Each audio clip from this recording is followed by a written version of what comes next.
Hello students, मैं अरुण कुमावत, आपका teacher. आज हम RSCIT के एग्ज़ाम प्रिपरेशन के बारे में बात करना चाहेंगे और आज मैं आपको 170 इम्पोर्टेंट क्वेश्चंस के बारे में बात करूंगा, जिसके अंदर आप एग्ज़ाम की तैयारी करके आसानी से पास हो सकते हैं। तो आज हमारा एपिसोड 4 है और इस एपिसोड 4 के अंदर हम लोग आपके लिए लाए 170 क्वेश्चंस, इम्पोर्टेंट क्वेश्चंस, जिसके अंदर आप अच्छे से तैयारी कर सकते हैं। This is diocese education private limited notes, जिसके अंदर आप तैयारी कर सकते हैं। इसका एक PDF फाइल हम आपको भेज देंगे। अगर आप लोग इसका PDF फाइल चाहते हैं तो आप कमेंट्स बॉक्स में लिख के मैसेज कर सकते हैं कि आपको एक PDF फाइल रिक्वायर्ड है इसका पूरा, तो हम आपको ज़रूर शेयर करेंगे।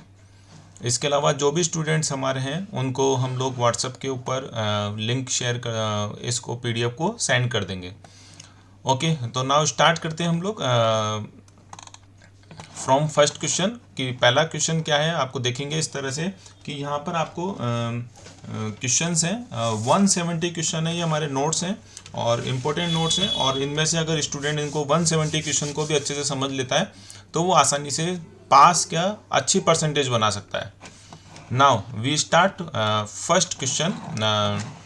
विंडोज़ 10 में सेटिंग ऐप विंडोज़ में निम्न में से कौन से कॉन्फ़िगरेशंस विकल्प डिवाइस सेटिंग मेन्यू में उपलब्ध नहीं होता है। इसका थोड़ा सा आपको भाषा समझना पड़ेगा, हिंदी का भाषा है और चूंकि RSCIT में इस तरह का लैंग्वेज होता है तो वहाँ पे जब क्वेश्चन आएगा तो आपको थोड़ा इस तरह के क्वेश्चंस होते हैं, इस तरह की लैंग्वेज होती है जिसमें आपको थोड़ा कन्फ्यूजन होता है। अच्छे से समझना पड़ेगा, हर क्वेश्चन को एक बार, दो बार, तीन बार पढ़िए फिर आंसर दीजिए। अदरवाइज क्या होगा, अपने आंसर पढ़ते आप उसके फर्स्टली आप उसको आंसर दे देंगे तो आपको वो कंफ्यूज कर सकता है। ओके, विंडोज़ 10 में जो सेटिंग ऐप होता है, सेटिंग ऐप का एक विंडो होता है विंडोज़ 10 में, उनमें से कॉन्फ़िगरेशन विकल्प डिवाइस सेटिंग मेन्यू से संबंधित है। तो आप देखेंगे, जैसे आप देखोगे यहाँ पर लैपटॉप्स वगैरह में आप ब्लूटूथ, प्रिंटर, माउस का कीबोर्ड, इन सबको आप सेट कर सकते हैं। तो इसका आंसर हो गया D drive.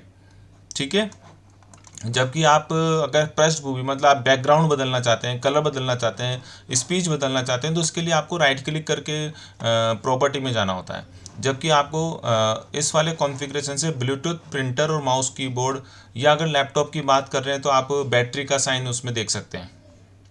Okay, this is the first question और फर्स्ट क्वेश्चन का आंसर हो गया Bluetooth, printer and mouse keyboard. इस नोट्स के लास्ट ही लास्ट में इसके आंसर भी दे रखे हैं। ठीक है, तो आपको इन सब के आंसर भी मिल जाएंगे।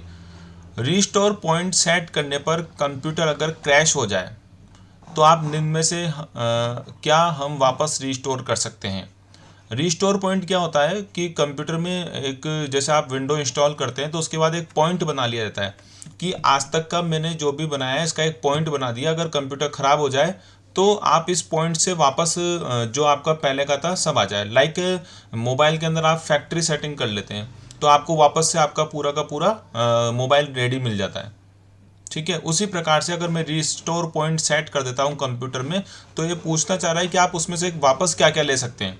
सिस्टम फाइल्स, इंस्टॉल्ड एप्लीकेशंस को रिस्टोर करना, दूसरा विंडोज़ रजिस्ट्री करना, A और B दोनों, और इनमें से कोई नहीं। तो ये दोनों काम कर सकते हैं कि जितने भी आपकी एप्लीकेशंस थी वो दोबारा से आ जाएगी, सिस्टम फाइल सारी आ जाएगी और विंडोज़ को दोबारा से रजिस्ट्री कर देगा। Okay, done. इसका आंसर हो गया A और B दोनों। विंडोज़ 10 फाइल या फोल्डर को लॉक करने में कौन सी एप्लीकेशन मदद करती है कि आपको विंडोज़ 10 में फाइल या फोल्डर लॉक हो जाए। तो Cortana, folder lock, Windows defender और या फिर दिए गए सभी। तो इसका आंसर है ABCD। ये चौथा वाला जो है इसका ऑप्शन आप D बना के चलना है इसको, और आप देखेंगे इसका आंसर है विंडोज़ डिफेंडर। ये बोल रहा है आपको कि विंडोज़ 10 फाइल फोल्डर को लॉक करने में आपकी कौन सी है, फोल्डर लॉक। तो इसका आंसर क्या हुआ, C। तो सी क्या है इसका, ये यहाँ पे देखेंगे C, तो फोल्डर लॉक। इसमें ABCD इस तरीके से लिखे हुए हैं, ABCD, तो आप उस हिसाब से समझे। इसका आंसर हो गया फोल्डर लॉक। नेक्स्ट है, ईमेल भेजने के दौरान संदेश की सामग्री का वर्णन करता है। मतलब आपके जो उसके अंदर है जो आपने लिखा है उसके अंदर आपको क्या चीज़ मिलेगा। तो ईमेल भेजने के दौरान जो आप संदेश की सामग्री का वर्णन करता है वो है सब्जेक्ट। ठीक है, सब्जेक्ट आप जो डालेंगे वो संदेश जो आप लिखा हुआ है उसका वर्णन यहाँ पे कर देगा। आमतौर पर किस प्रकार की ईमेल खाता व्यापार सेटिंग में उपयोग किया जाता है। तो हम देखिए आमतौर पर अगर मैं बात करूं तो किस प्रकार का ईमेल खाता व्यापार सेटिंग में, तो यहाँ पे है माइक्रोसॉफ्ट एक्सेंज और IMP, POP, HTTP। तो इसका आंसर हो गया माइक्रोसॉफ्ट एक्सेंज। विंडोज़ 10 में प्रोग्राम अनइंस्टॉल करने के लिए क्या क्या विकल्प हैं। इंटरनेट से इंस्टॉल करना, विंडोज़ स्टोर से इंस्टॉल करना, CD या DVD से इंस्टॉल करना, दिए गए सभी। तो इसका आंसर हो गया दिए गए सभी। कि आप प्रोग्राम कैसे इंस्टॉल कर सकते हैं, इंटरनेट से भी इंस्टॉल कर सकते हैं, विंडोज़ स्टोर से भी करते हो, CD DVD प्लेयर से भी कर सकते हैं। तो 3 तरीके से हम किसी भी प्रोग्राम को विंडोज़ 10 में डाला जा सकता है। तो मान लें कि अब अगला क्वेश्चन हम लेते हैं 7 नंबर का। मान लें कि वर्कशीट की सामग्री ऐसी है कि जब प्रिंट आउट लेते हैं तो यह एकाधिक पृष्ठों में आएगा, मतलब एक से अधिक पृष्ठों के अंदर आएगा। और जब आप उसी वर्कशीट के प्रिंट आउट को MS Excel 2010 में एक पेज पे प्रिंट करना चाहते हैं तो हम उसका उपयोग करते हैं। तो no scaling, fit sheet on one page, fit sheets on multiple pages, merge and centre. तो इसका आंसर हो गया आपका बी, कि फिट करना है मेरे को शीट को ऑन वन पेज, किसी एक पेज के अंदर। अगर मेरी सामग्री 1 या 2 या 3 पेज में आ रही है कुछ टाइप करते हुए और आप उनको किसी एक पेज में करना चाहते हैं तो उसका आंसर होगा B, fit sheet in on one page. किसी प्रकार के साइबर अटैक में आपसे आपकी जानकारी मांगी जाती है जिससे आप अपना पासवर्ड, नाम, जन्म तिथि और पिन आदि को देखते हैं। तो यहाँ पे fishing, denial of services, password attack और मेल वायर इंजिंग। तो इसका आंसर हो गया आपके पास फिशिंग। फिशिंग एक तरीका है जो अटैक करने का तरीका है जिसके अंदर साइबर अटैक होता है और उसके अंदर आपकी जानकारी मांगते हैं। जैसे कई बार आपके पास लिंक भी आते होंगे, पासवर्ड का नाम, जन्म तिथि आदि पूछा जाता है उसके अंदर और वो इसके अंदर आपको करा जाता है। इसकी ज़्यादा जानकारी के लिए आपके पास RSCIT की किताब है, उसके अंदर सिक्योरिटीज़ का एक लास्ट में चैप्टर है, उसमें से आप इसको पढ़ सकते हैं। अगला क्वेश्चन है 9 नंबर का। निम्न में से कौन सा सॉफ्टवेयर आपके कंप्यूटर की जासूसी करता है एवं आपसे संबंधित सूचना का आदान प्रदान करता है। कौन सा सॉफ्टवेयर जो आपके कंप्यूटर की जासूसी करता है और आपसे संबंधित सूचनाओं का आदान प्रदान करता है। स्पायरवेयर, ट्रोजन हॉर्स, वायरस और उपरोक्त सभी। तो इसका आंसर हो गया स्पायरवेयर। स्पायरवेयर सॉफ्टवेयर ऐसा क्या काम करता है, वो क्या करता है, जासूसी करता है और जो जासूसी करके जो वो चीज़ें लेता है वो उनको कहीं और भेज देता है। तो स्पायरवेयर करके एक सॉफ्टवेयर आता है, प्रोग्राम होता है, मतलब एक तरीके का हैकिंग का एक टूल है जिसके द्वारा इस तरह की कंप्यूटर की जासूसी की जाती है। 10वां क्वेश्चन है डेटा क्या है। डेटा यह कच्चे असंसाधित तथ्यों सहित पाठ्य, छवि, संख्या और ध्वनि है। यह कार्यक्रम का एक सेट है। यह एक हार्डवेयर डिवाइस है जिसमें कीबोर्ड, माउस, मॉनिटर इत्यादि शामिल है। यह दूसरी पीढ़ी का कंप्यूटर है। तो इसका आंसर हो गया पहला। डेटा क्या होता है, ये मतलब अगर मैं इंग्लिश में बात करूं तो दिस इज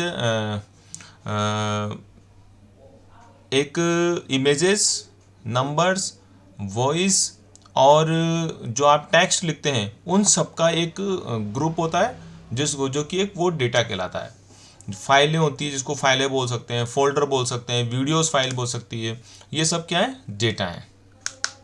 अगले बात करते हैं निम्नलिखित में से कौन सा प्राथमिक कुंजी का लाभ नहीं है। 11वां क्वेश्चन, कौन सी प्राथमिक कुंजी का लाभ नहीं है। अब प्राथमिक कुंजी क्या होती है कि यह स्वचालित रूप से इंडेक्सेड है जो सूचना रिकवरी को तेज बनाती है। यह तालिका में डुप्लीकेट डेटा को करता है। इसमें केवल एक फील्ड होता है, तालिका प्रत्येक रिकॉर्ड को पहचानती है।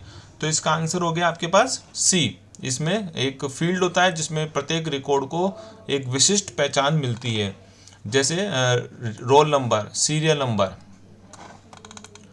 अब हम बात करते हैं नेक्स्ट क्वेश्चन हमारा निम्न में से कौन सा मेलवेयर का उदाहरण है? मेलवेयर एक प्रकार का एक वायरस टाइप में कुछ होता है, और इसका जानकारी के लिए मैं अगला जो वीडियो होगा वो इसी टॉपिक के ऊपर आएगा। एक सिक्योरिटीज़ के ऊपर एक चैप्टर है आपके RSIT बुक में, और उसमें से 2-3 क्वेश्चन आसानी से आते हैं।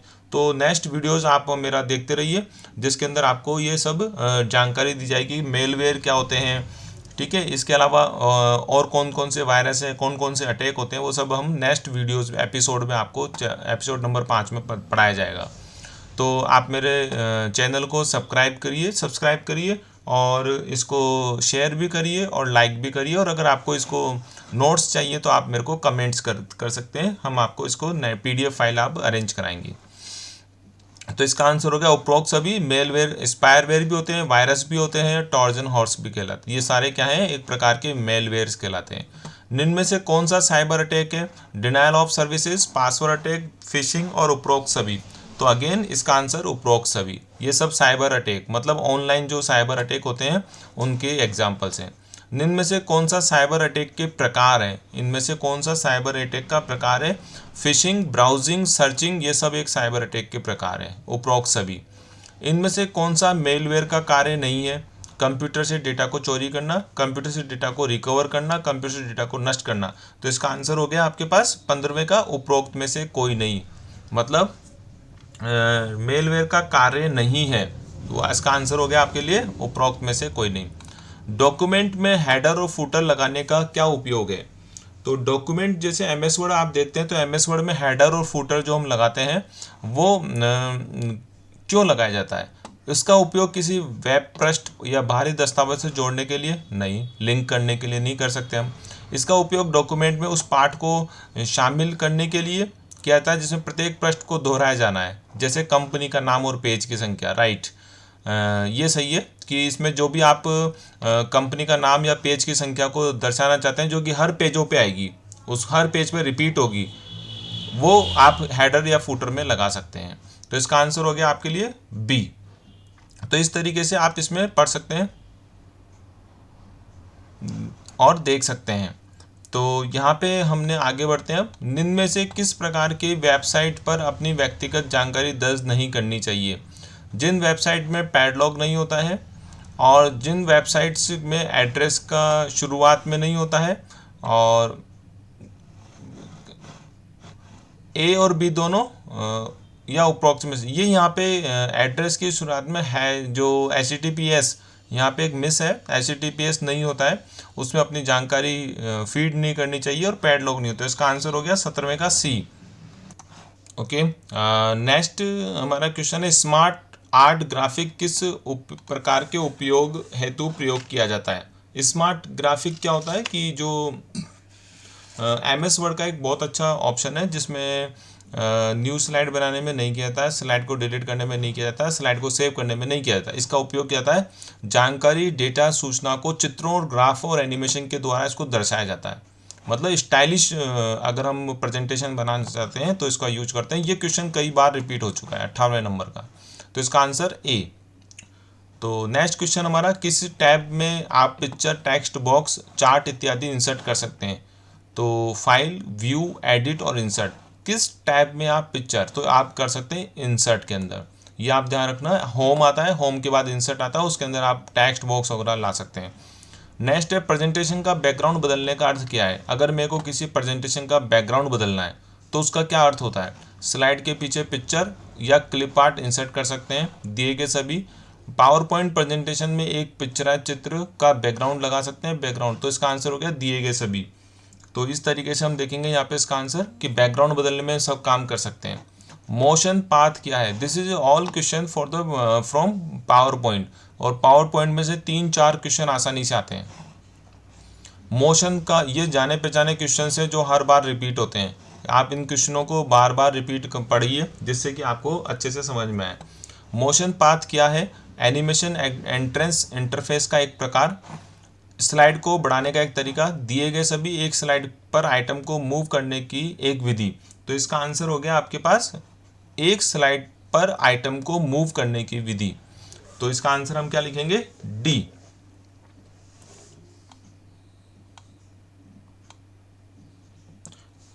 यदि आपने गलती से कोई स्लाइड डिलीट कर दी है तो उसे बहाल करने की क्या करेंगे?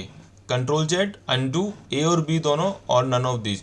अब देखो कंट्रोल जेड अगर किसी को शॉर्टकट की है तो फटाफट से आंसर ए लगा देगा। अगर किसी को पता है अंडू, अरे हाँ अंडू ये भी सही है, और उसको शॉर्टकट की पता नहीं था, तो वो आंसर अंडू लगा देगा। तो यहाँ पे आंसर हो गया ए और बी दोनों। तो इसका आंसर क्या हो गया? ए और बी दोनों। अगर हमने कुछ डिलीट कर दिया है, कुछ गलती से कर दिया है और हम वापस जाना चाहते हैं, उनको वापस लाना चाहते हैं, तो कंट्रोल जेड दबा दो या फिर अंडू कर दो। एक शॉर्टकट कीजिए और एक उसका पूरा नाम है। नेक्स्ट क्वेश्चन हम पढ़ते हैं। प्रेजेंटेशन में विद्यमान स्लाइड का एक जैसे प्रदर्शन चाहते हैं के लिए आप निम्न में से क्या उपयोग करेंगे? अगर हम एक जैसा प्रदर्शन चाहते हैं, मतलब सब में एक जैसा चीज़ आ जाए, जिसको आप अगर आप मोबाइल में थीम बोलते हो, जिसके हम एक जैसा आ जाए, तो उसके लिए स्लाइड लेआउट विकल्प, outline view, slide option add करना, प्रेजेंटेशन डिजाइन टेम्पलेट्स। तो इसका आंसर हो गया प्रेजेंटेशन डिजाइन टेम्पलेट्स। क्योंकि जो टेम्पलेट्स होते हैं, जो थीम्स के टेम्पलेट्स होते हैं, अगर उनको अप्लाई कर देंगे तो एक जैसा चीज़ आ जाता है। पावर पॉइंट को सेव करने के लिए फाइल के नाम का एक्सटेंशन क्या होता है? ये ध्यान रखिए आप, पावर पॉइंट में क्या होता है? PPTX। तो इसका आंसर हो गया ए। और MS वर्ड की बात करें तो डॉक होता है, एक्सेल की बात करें तो XLX। ये भी कहते हैं XLS, ये नहीं होता है इसका, एक्सेल का होता है XLS। प्रेजेंटेशन से पहले से निम्न इंसर्ट इमेज को एडिट करने में क्या घटित होता है? अगर मैं कोई इमेज को घटित करना चाहता हूँ तो स्रोत फाइल जो पहले से इंसर्ट हुई थी चेंज हो जाती है। जब आप प्रेजेंटेशन को सेव करते हैं तो स्रोत फाइल चेंज हो जाती है। स्रोत फाइल को जो पहले से इंसर्ट हुई थी चेंज नहीं होती है। तो इसका आंसर हो गया जो पहले से इंसर्ट हुई थी वो चेंज नहीं होती है। स्रोत फाइल मतलब सोर्स जहाँ से वो इमेज आई है, वो सोर्स इमेज का वो जो इंसर्ट हुई थी वो चेंज नहीं होती है। एनिमेशन टैब में से देखिए इसका मतलब एक और अच्छे से समझाता हूँ आपको कि जैसे आपने कोई MS वर्ड पे काम कर रहे हैं या पावर पॉइंट पे काम कर रहे हैं और आपने D ड्राइव से एक इमेज उठा के पावर पॉइंट में लगा दी है और वहाँ पे एडिट कर दी, तो इससे क्या हुआ? आपकी जो D ड्राइव में फ़ोटो रखी हुई है वो ख़राब नहीं होती है, वो वैसी की वैसी ही रहती है। हाँ, प्रेजेंटेशन में आपने एडिट किया है, there is a no other thing. तो there is a C answer कि स्रोत फाइल जो पहले से इंसर्ट हुई थी वो चेंज नहीं होती है। एनिमेशन टैब में 4 कंट्रोल ग्रुप कौन से हैं? Colour, font, style, design, preview, animation. तो आप इसका आंसर लगा लीजिए B answer, preview, animation, advance animation और टाइमिंग। ये इसके 4 कंट्रोल ग्रुप्स होते हैं। एक प्रेजेंटेशन में स्लाइड शो स्टार्ट करने की शॉर्टकट की क्या है? F5 की को दबाना, या फिर स्लाइड शो मेनू में व्यू को ऑप्शन को चुनना। मैंने वापस कहा था कि आप अच्छे से समझना है क्वेश्चन क्या है, क्या दोबारा पढ़ना है, 2 बार पढ़ना है, आंसर को 2 बार पढ़ना है। अब किसी को आंसर F5 याद है तो फटाफट से लगा देगा वो, तो जबकि इसका आंसर ए और बी दोनों है, क्योंकि दोनों आंसर सही हैं। स्लाइड शो में मेन्यू ऑप्शन में जाके भी हम इसको कर सकते हैं, शो मेन्यू के अंदर जाके। पावर पॉइंट प्रेजेंटेशन फाइल या बंद करने के लिए क्या तरीका है? अगर मेरे को प्रेजेंटेशन बंद करनी है तो आप क्या दबाएंगे उसके अंदर? हम दबाएंगे दिए गए सभी। Ctrl+W भी शॉर्टकट की है, फाइल का टैब पर क्लिक करके क्लिक कर सकते हैं, बंद कर सकते हैं। और पावर पॉइंट प्रेजेंटेशन के दाहिने ऊपर, मतलब ऊपर कोने पे क्लोज का बटन आता है, उससे भी आप कर सकते हैं। ये सब पावर पॉइंट के क्वेश्चन से मान के चलिए 3-4 क्वेश्चन आपके आराम से आते हैं। एक स्लाइड शो में स्लाइड चेंज होने पर डिस्प्ले के लिए अप्लाइड इफेक्ट है। एक स्लाइड शो में स्लाइड चेंज होने पर डिस्प्ले के लिए कौन सा इफेक्ट काम में आता है? इसको हम बोलते हैं स्लाइड ट्रांजेक्शन। अगर मैं स्लाइड से स्लाइड के अंदर कुछ चेंज करना चाहता हूँ, जैसे एक स्लाइड खत्म होकर दूसरी स्लाइड आएगी तो उसका डिस्प्ले में कुछ चेंज करना है, तो वो स्लाइड ट्रांजेक्शन कहलाता है। और अगर मेरे को उनके अक्षरों के अंदर कुछ चेंज करना है तो मैं उसको बोलूँगा कस्टम एनिमेशन। तो ये आंसर आप अच्छे से ध्यान दीजिए। एक्सेल में सॉर्ट ऑप्शन किस मेन्यू, इसको आप एक्सेल कर लीजिए, हिंदी में फ़ॉन्ट चेंज हो गया है एक्चुअल में, तो आप यहाँ पे एक्सेल समझेंगे। एक्सेल में सॉर्ट ऑप्शन किस मेन्यू में होता है? टूल्स में, एडिट में, फॉर्मेट में, डेटा में। तो हमको किस में होता है ये? यहाँ पे हमारा आंसर होगा डी, डेटा के अंदर। एक्सेल वर्कबुक निम्न में से किन के संयोजन से बनती है? जो एक्सेल की वर्कबुक है वो किस किस से मिलकर बनती है? Worksheet and chart, workbook, chart और तो इस किससे मिलती है? सिंपल सा वर्कशीट एंड चार्ट से मिलकर बनती है। निम्न एक्सेल टूल में से कौन सा टूल एक अंतिम परिणाम में से किसी अज्ञात वैल्यू की गणना करने में काम आता है? ये क्वेश्चन बहुत काम आता है, बहुत बार क्वेश्चन पूछा गया है इसके ऊपर, और इसका आंसर है गोल सीक। एक यही क्वेश्चन बनता है, अंतिम परिणाम में से किसी अज्ञात वैल्यू की गणना करने के लिए कौन सा काम लेते हैं? गोल सीक, और ये कई बार पूछते हैं।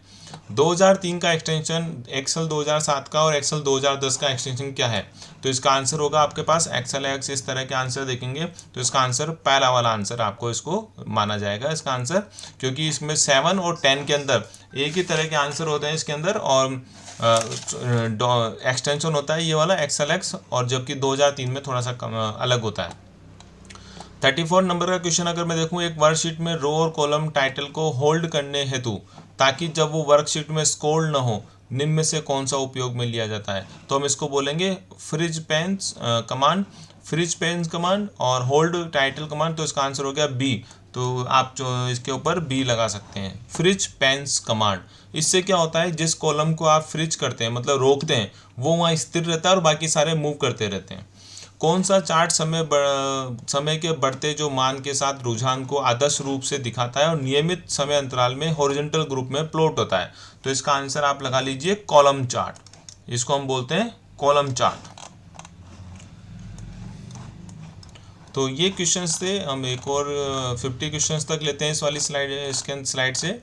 और निम्नलिखित में कौन सा पॉइंटिंग डिवाइस नहीं है? पॉइंटिंग डिवाइस होता है जो पॉइंट करके चलता है, mouse, touch pad, track point, CRT monitor. तो CRT monitor is not a pointing device. Mouse pointing device है, टच पेज पॉइंटिंग डिवाइस है, और ट्रैक पॉइंट है। वर्कशीट में एक स्थान से फॉर्मेटिंग को कॉपी कर किसी दूसरे स्थान पर फॉर्मेटिंग अप्लाई करने में किसका उपयोग करते हैं? तो यहाँ पे आपका आंसर हो गया डी। स्टैंडर्ड टूल बार पर उपस्थित फॉर्मेट पेंटर बटन को यूज कर सकते हैं हम। कॉपी पेस्ट नहीं करेंगे हम, ए और बी दोनों नहीं करेंगे हम। इसमें ये बोल रहा है फॉर्मेटिंग के लिए स्टैंडर्ड टूल बार पर उपस्थित फॉर्मेट पेंटर बटन का यूज किया जाता है। पेस्ट स्पेशल कमांड आपको कॉपी पेस्ट की सुविधा देता है। एक कॉपी वैल्यू करने में देता है, सेल कमेंट करने में सुविधा देता है, या फिर एक्चुअल फॉर्मूले के बजाय एक फॉर्मूले के परिणाम स्वरूप वैल्यूज द्वारा। तो इसका आंसर आप डी लगाइए। MS वर्ड 2010 में सबस्क्रिप्ट की शॉर्टकट की गया है, तो आप आंसर लगाइए इसका कंट्रोल+=, ये इसका शॉर्टकट की है सब स्क्रिप्ट की। इनमें से कौन सा सोशल नेटवर्किंग वेबसाइट की श्रेणी में है? फेसबुक, ट्विटर, ये सब है। तो आप आसानी से जानते हैं कि this is social website. Google, Yahoo तो ब्राउज़र है, ये अलग है। फ्लिपकार्ट, अमेजन वो ई कॉमर्स साइट्स है। मान लीजिए कि आपके इंटरनेट में एक्सेल फाइल डाउनलोड करते हैं और MS एक्सेल 2010 में खोलते हैं, तो यह खुलेगी प्राइवेट व्यू में, पब्लिक व्यू में, कौन से व्यू के अंदर वो आपकी साइट खुलेगी? तो ये खुलेगी प्रोटेक्टेड व्यू के अंदर। अगर हम इंटरनेट से एक्सेल फाइल डाउनलोड करते हैं और उसको दोबारा एक्सेल 2010 में खोलते हैं, तो वो खुलेगी प्रोटेक्टेड व्यू के अंदर। 42वां क्वेश्चन है, के जरिए आप वर्तमान डॉक्यूमेंट की किसी लोकेशन को दूसरे डॉक्यूमेंट या वेबसाइट से जोड़ते हैं। किससे जोड़ते हैं आप? लिंकेज से जोड़ते हैं, हाइपरलिंक से या हाइपरलिंक। तो हाइपरलिंक से जोड़ा जाता है। अगला क्वेश्चन है, वर्ड में एक फाइल कहलाती है डॉक्यूमेंट। तो वर्ड में क्या कहलाती है? डॉक्यूमेंट। एक्सेल में क्या कहलाती है? वर्कबुक। पावर पॉइंट में क्या करती है? प्रेजेंटेशन। तो आपको ऐसे ध्यान रखना पड़ेगा। तो वर्ड में क्या कहलाती है? डॉक्यूमेंट। इंपॉर्टेंट क्वेश्चन लगाइए, ये सारे क्वेश्चन इंपॉर्टेंट है, कई बार रोटेट हो चुके हैं और RSCIT में कई बार पूछा जा चुका है। अपने टेक्स्ट में इंडेंट देने के लिए आप टैब पर पैराग्राफ रूप में डिक्रीज इंडेंट का प्रयोग कर सकते हैं। होम पे रहती है कि डेटा में? तो कहाँ रहता है? ये होम पे रहता है। होम में एक डिक्रीज और इंक्रीज और डिक्रीज करने का इंडेंट होता है। कट कमांड के इस्तेमाल से डॉक्यूमेंट पर क्या प्रभाव पड़ता है? सिर्फ आधा स्क्रीन ही दिखाई देता है, एप्लीकेशन बंद हो जाता है, इनमें से कोई नहीं, सेलेक्टेड ग्राफिक रिमूव हो जाता है। तो there is answer is 4, D answer. इसका उपयोग करके आप TOC के लिए टेक्स्ट नाम को मार्क कर सकते हैं। आउटलाइन लेवल, हेडिंग स्टाइल्स, दिए गए सभी और कस्टम स्टाइल्स। तो इसका आंसर हो गया आपका सी, दिए गए सभी। ये सारे के सारे इसके TOC के हैं। ये कई बार पूछते हैं, ये एक ही क्वेश्चन है जो पूछा जाता है। तो कुछ एक क्वेश्चन है जो ऐसे कैसे आते हैं बार बार। प्रकार का फॉन्ट है, प्रकार है font size, font colour, font और प्रॉप सभी। तो इसका आंसर हो गया सी, फॉन्ट। तो यहाँ पे टाइम्स न्यू रोमन क्या है? यहाँ लिखा है टाइम्स न्यू रोमन, यहाँ पे थोड़ा मिस है। यहाँ पे टाइम्स न्यू रोमन क्या है? तो वो है फॉन्ट। ठीक है, जब आप होम टैब पर फॉर्मेट पेंटर आइकन पर क्लिक करते हैं तो आप देखते हैं कि आपका माउस का पॉइंटर कैसे बदल गया। फॉर्मेट पेंटर का एक ऊपर क्वेश्चन आया था जिसके अंदर पूछा गया था कि कौन सी कमांड लेंगे जब आप फॉर्मेट पेंटर करते हैं, तो आप फॉर्मेट पेंटर कमांड को यूज करते हैं। अब क्वेश्चन आया कि अगर आपने फॉर्मेट पेंटर कमांड के ऊपर क्लिक कर दिया तो आपका माउस का चिन्ह कैसा बदल जाएगा, तो बदल जाएगा पेंट ब्रश के अंदर। ठीक है, ये इंपॉर्टेंट क्वेश्चन है, आता रहता है। एक विशेष सूची है जो डॉक्यूमेंट में अपने संबंधित रेफरेंस पेज के साथ उपस्थित होता है, तो इसका आंसर हो गया क्लिपबोर्ड, टेबल, और दूसरा दे रखा है इसने table of content. This is a again one question जो बार बार रिपीट होता है, तो this is a table and content. Threshers का शॉर्टकट की क्या होता है, इसका लिख लीजिए का है थ्रेशर्स का। इसमें एक और क्वेश्चन आता है स्पेलिंग ग्रामर का शॉर्टकट की क्या होता है, तो स्पेलिंग ग्रामर का शॉर्टकट की होता है F7। स्पेलिंग ग्रामर का तो क्या होता है F7, और थ्रेशर का होता है शिफ्ट के साथ F7। तो दो क्वेश्चन बनते हैं, दोनों में से कभी भी कोई से भी आ जाते हैं। तो शिफ्ट के साथ F7 दबाओ या फिर सिंपल F7 दबा दीजिए। तो F7 दबाएंगे तो स्पेलिंग ग्रामर, और थ्रेशर्स दबा देंगे तो शिफ्ट के साथ F7। और एक और क्वेश्चन बनता है यहाँ पे थ्रेशर्स के ऊपर। थ्रेशर्स का मतलब क्या है, समानार्थक शब्दों को ढूंढने के लिए। जैसे मैं बोलूँ गो का कोई और चीज़ बताइए, वेंट हो गया, या फिर और भी इसके पैरेलल में कोई वर्ड होगा तो वो उसका थ्रेशर्स मतलब पर्यायवाची। वाटर हो गया, जैसे आप उस पानी को क्या बोलते हैं, पानी, ऐसे उसके पर्यायवाची आप अलग अलग बोल सकते हैं, तो उसके थ्रेशर्स बोलाता है। तो दो क्वेश्चन बनते हैं थ्रेशर्स पे, एक तो उसका शॉर्टकट की और एक उसका काम। ऐसे F7 जो आपकी स्पेलिंग ग्रामर का ऑप्शन आता है वो इससे आता है। नेक्स्ट क्वेश्चन है इस बटन का फंक्शन क्या है, डिलीट करना, पेस्ट करना, अनडू करना, कॉपी करना। एक्चुअल में यहाँ पे वो बटन नहीं आ रहा, तो ये एक एरो की का आएगा, उल्टा एरो बनेगा यहाँ पे, तो वो अनडू आता है। ठीक है, और अगर राइट डायरेक्शन वाला एरो बनेगा तो वो रीडू आता है। मोबाइल हॉटस्पॉट क्या करता है, उपकरणों का उपयोग करता है, अन्य उपकरणों के साथ साझा नहीं करने की अनुमति देता है। इनमें से उपकरण अन्य उपकरणों के साथ साझा करने की अनुमति देता है, तो इसका आंसर क्या हुआ, आप हॉटस्पॉट बनाते हैं तो दूसरे उपकरणों के साथ जुड़ जाते हैं। जीपीएस का पूरा नाम क्या है, वो आपको ध्यान रखना है, ग्लोबल पोजिशनिंग सिस्टम।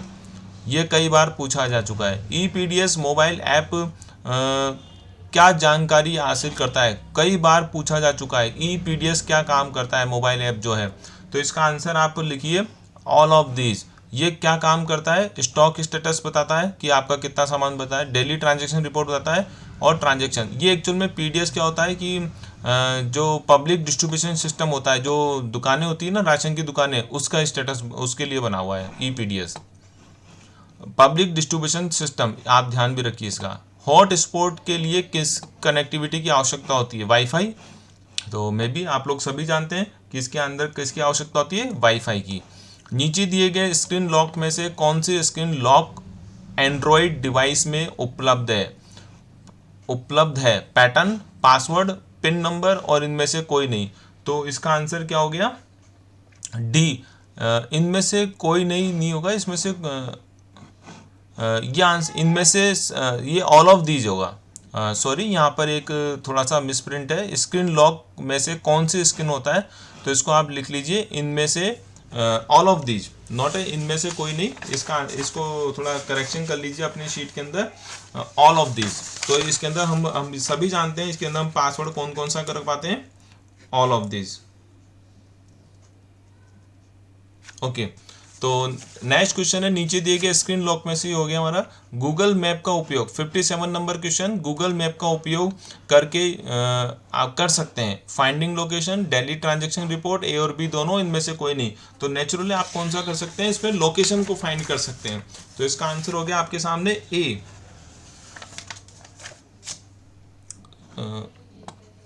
तो इसका आंसर हो गया फाइंडिंग लोकेशन, तो इसका आंसर आप लिखेंगे ए।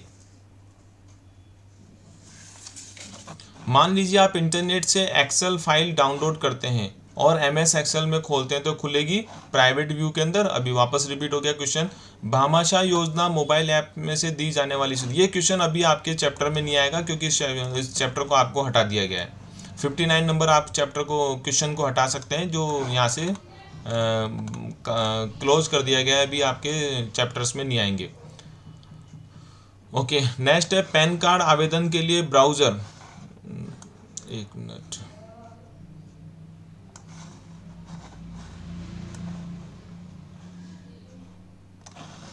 आई थिंक एक मिनट ऊपर चलते हैं अपन। Okay, done done done. ये 50 भामाशाह वाला आप हटा दीजिए, ये आपको 59 नंबर वाला नहीं आएगा। 60 नंबर की बात करते हैं। iOS, विंडोज़, एंड्रॉयड के क्या हैं? ये सब विंडोज़, iOS, विंडोज़ और एंड्रॉयड क्या है? ऑपरेटिंग सिस्टम के प्रकार हैं। लोकप्रिय मोबाइल ऑपरेटिंग सिस्टम और कंप्यूटर ऑपरेटिंग सिस्टम, मतलब ए और बी दोनों। इसका आंसर क्या लिखेंगे आप? Sorry, this is a computer operate, iOS और एंड्रॉयड, ये सब मोबाइल ऑपरेटिंग सिस्टम के प्रकार है, not a operating system. Computer में एंड्रॉयड नहीं डलता, तो इसका आंसर लिखेंगे ए। आप अपना आधार कार्ड विवरण निम्न में से माध्यम से संशोधित कर सकते हैं। ऑनलाइन, ए और बी दोनों, ऑफलाइन, तो इसका आंसर ए और बी लगाइए। तो इसका आंसर आपको मिलेगा सी। निम्न में से किस अवसर पर राष्ट्रीय मतदाता सेवा पोर्टल की शुरुआत की गई? तो राष्ट्रीय चुनाव दिवस, राष्ट्रीय मतदाता दिवस। इसके आंसर से भी, इसके क्वेश्चन से इसके आंसर का पता लग जाएगा, तो आप आंसर लगा सकते हैं ए, राष्ट्रीय चुनाव दिवस, मतदाता नहीं, चुनाव दिवस। इसका आंसर हो गया ए।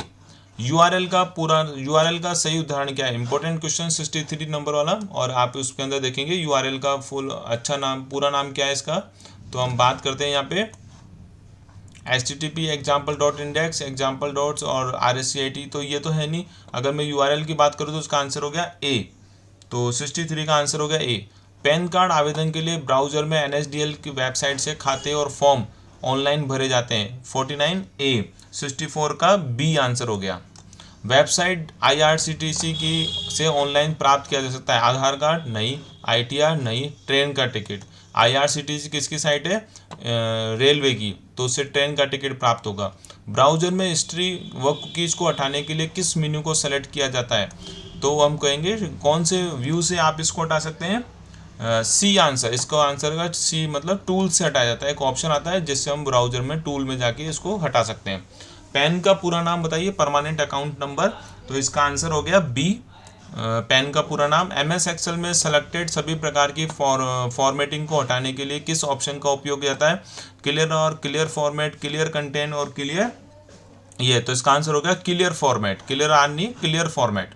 आधार कार्ड कितने अक्षर का बना होता है? 12 अक्षर का। सामान्यतः बीमारी के लिए जो BSBY के तहत बीमा राशि क्या है? तो इसका आंसर हो गया ए, 30,000 रुपये। SSO की सुविधा मुख्य लाभ क्या है? Single sign in, single sign login interface, single मुख्य लाभ क्या है? ये चारों है इसके लाभ। और इसका पूरा नाम क्या है SSO का? Single sign off, single sign off, पहला आंसर इसका हो गया। तो इस तरीके से आप देखेंगे, सिंगल साइन ऑफ नहीं, सिंगल साइन ऑन, तो इसका आंसर हो गया डी, सिंगल साइन ऑन। तो हम यहाँ पे SSO के संबंधित क्वेश्चंस भी आते हैं वहाँ पे। EPDS प्रणाली में BPL का पूरा नाम क्या है? British physical laboratory, no, below poverty line, तो इसका आंसर हो गया बी। तो यहाँ पे आप देखेंगे इसका आंसर बिलो पॉवर्टी लाइन में BPL परिवार जो होते हैं उसके बारे में पूछ रहा है। EPDS पोर्टल में कौन सी सुविधा उपलब्ध नहीं है? पोर्टल भामाशाह की लिस्ट, राशन कार्ड का विवरण, राशन कार्ड का ट्रैक करना, फेयर प्राइस लिस्ट, ये सब होता है, भामाशाह का नहीं होता है इसके अंदर। तो इसका आंसर हो गया ए। तो निम्नलिखित में से कौन सा ऑपरेटिंग सिस्टम का वैध उदाहरण है? कई बार पूछा जा चुका क्वेश्चन है, कौन सा वैध उदाहरण है? तो MS-DOS, गूगल एंड्रॉयड तो होगा नहीं, और लिनक्स, गूगल क्रोम, MS-DOS, इसके अंदर से कौन सा सबसे बेस्ट एग्जाम्पल है? इसका आंसर हो गया 75 के अंदर निम्नलिखित में से कौन सा ऑपरेटिंग सिस्टम का वैध उदाहरण है? तो यहाँ पे लिनक्स ऑपरेटिंग सिस्टम का वैध उदाहरण है। ठीक है,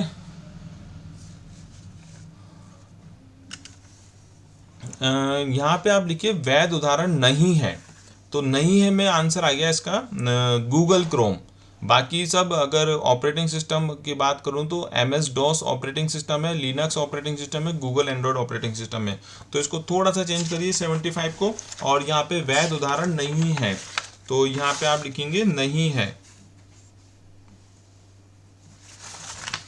ओके, कि एक प्रकार के वायर्ड केबल है जिसमें इंसुलेशन से घिरा एक केंद्रीय तार होता है और फिर बैंडेड तार की ढाल होती है। तो ट्विस्टेड पेयर है, ऑप्टिकल फाइबर है, कोएक्सियल केबल है, ऑल ऑफ दीज है। तो यहाँ पे आप देखेंगे आंसर कि इस तरह का जो आंसर क्वेश्चन वो मतलब तार होता है वो क्या होता है, कोएक्सियल केबल कहलाती है, जिसके अंदर एक वायर होता है और वो उन तारों से घिरा रहता है। नॉर्मल केबल का जो तार होता है का उपयोग वर्तमान विंडोज़ में को दो हिस्सों में विभाजित करने के लिए किया जाता है ताकि आप एक ही समय में एक ही दस्तावेज को अनुभाग कर सकें। तो हम उसको बोलते हैं स्प्लिट विंडो। क्या बोलते हैं उसको हम? Split window. तो ये क्वेश्चंस हैं जो आप कर सकते हैं। देखिए नॉर्मल क्वेश्चंस हैं जो आप इसको आसानी से पढ़ सकते हैं यहाँ पर, ठीक है। तो ये क्वेश्चन आप पढ़ के देखिए। और अभी हमने यहाँ पे क्वेश्चन कंप्लीट कर लिया है 77 80 तक कर लेते हैं चलिए, और फिर हम नेक्स्ट इस वीडियो थोड़ा लेंदी वीडियो हो गया है इसको हम दोबारा अगले सेकंड वीडियो में इसको कंप्लीट करेंगे। तो 80 तक हम ले लेते हैं। इसके अंदर ईपीडीएस प्रणाली के संदर्भ में एमएसपी का पूरा नाम बताइए। मैक्सिमम सेलिंग प्राइस, ए और बी दोनों, मिनिमम सेलिंग प्राइस या फिर सभी। तो इसका आंसर हो गया सी, ए और 78 का आंसर हो गया आपका। ईपीडीएस में एमएसपी मतलब मिनिमम सेलिंग प्राइस, इसको हम लिखा जाता है कि मिनिमम सेलिंग प्राइस के नाम से जानता है। तो इसका आंसर आप लगाइए बी। तो इसका आंसर हो गया बी।